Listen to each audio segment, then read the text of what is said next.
இந்நேரம் மீண்டும் ஒரு நன்றியை தெரிவித்துக் கொள்கிறேன். காரணம் என்னவென்று சொன்னால், உண்மையில் எங்களுடைய இந்த பிரதேசமானது மிகவும் ஒரு வறுமை கோட்டில் பின்தங்கிய நிலையில் வாழுகின்ற மக்களை கொண்டவர்களாக இருந்தாலும் நாங்கள் கண்டிப்பாக எங்களுடைய வாழ்வாதாரங்களில் உயர்ந்த நிலைக்கு வர வேண்டும் என்ற எண்ணங்களை கொண்டவர்களாக மாற வேண்டும். தொடர்ந்தேர்ச்சியாக நாங்கள் வெறுமனவே வறுமை வறுமை என்று சொல்லிக்கொண்டு எங்களுடைய வாழ்நாளை அப்படியே கழித்து கொண்டு செல்லாமல் அந்த வறுமையில் இருந்து இந்த ஏழ்மையில் இருந்து நாங்கள் எப்படி மீண்டு வரலாம் என்ற உணர்வுகளை எங்களுக்குள் ஏற்படுத்தி கொள்ள வேண்டும். இரண்டாவது, இந்த வறுமைகளை போக்குவதற்காகத்தான் எங்களோடு இணைந்திருக்கிற ஒரு அமைப்பு தான் இந்த கூட்டுறவு சங்கம். இப்பொழுது எங்களுடைய சிவாஜினி மேடம் அவர்கள் சொன்ன விடயங்களை நீங்கள் அறிந்திருப்பீர்கள். சிறுதுள்ளி பெருவெள்ளம் என்ற அடிப்படையில் அவர்களுடைய கருத்துக்கள் மிகவும் அற்புதமாக இருந்தது. அதே நேரத்தில் அந்த கிளிநொச்சியில் எவ்வாறு அந்த சிறிய சேமிப்புகள் எவ்வளவு பெரிய பலனை தந்தது என்பதையும் பார்த்தீர்கள்.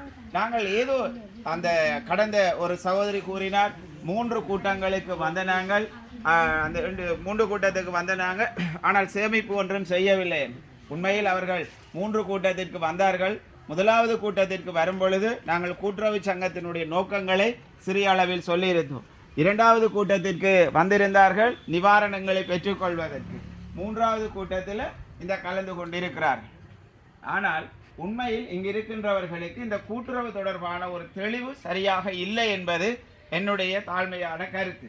கூட்டுறவு என்பது நாங்கள் எல்லோரும் சேர்ந்து எங்களுடைய வறுமையை போக்குவதற்கு எங்களிடம் இருக்கின்ற சிறிய பங்களிப்புகளை செய்து ஒருவருக்கு அதை வழங்குவர். அந்த நபர் வாழ்வாதாரத்தில் முன்னேறுகின்ற போது அவர் எல்லோருக்குமான பங்களிப்பை தன்னால் என்ற பங்களிப்பை செய்ய வேண்டும். ஒருவர் பலருக்கும் பலர் ஒருவருக்குமான உதவி திட்டங்களை வழங்கி நாங்கள் ஒன்றுபட்டு எங்களுடைய வாழ்வாதாரத்தை மேம்படுத்துவதற்கான உதவிகளை செய்வதுதான் இந்த கூட்டுறவினுடைய மையமாக இருக்கிறது. நாங்கள் இந்த உலகத்தில் வாழப்போகிற நாட்கள் மிகவும் சொற்பம். நான் நினைக்கிறேன் இங்கே இருக்கிற எல்லோருமே 15,000 நாட்களை முடித்திருப்போம். இந்த உலகத்தில் நாங்கள் வாழப்போகிற நாட்கள் வெறும் 26,000 நாட்கள். அதற்கு பிறகு நாங்கள் மரணம் என்ற ஒன்றுக்குள் கடந்து செல்லுவோம். ஆக இந்த வாழ்க்கை காலத்தில் நாங்கள் சுயமாக உழைத்து வாழ வேண்டும். மற்றவர்களிடம் கையேந்த கூடாது. நாங்கள் படுத்து கிடந்தால் சிலந்தி கூட எங்களை சிறைபிடித்து விடுமா. எழுந்து நடந்தால் எரிமலை எங்களுக்கு வழி கொடுக்குமா. ஆக எங்களிடம் நிறைய வளங்கள் இருக்கு. உங்களிடம் நிறைய தன்னம்பிக்கைகள் இருக்கிறது.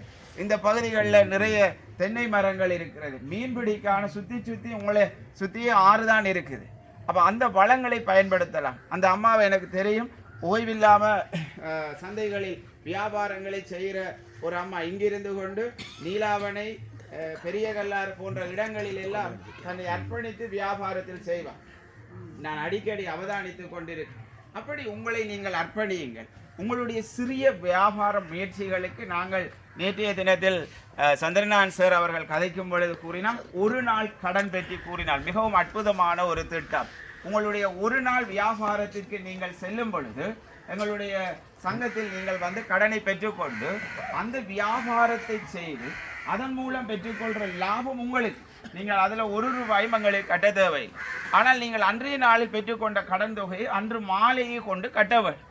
அதில் உங்களுக்கு நாங்கள் நிபந்தனை ஒன்று சொல்லுவோம் என்னென்றால், அதில் ஒரு சின்ன ஒரு பகுதியை நீங்கள் சங்கத்தில் சேமித்து வந்தீர்கள் என்றால் அந்த சேமிப்பு உங்களுடைய வாழ்வாதாரத்துக்கு மிகவும் பயனுள்ளதாக இருக்கு.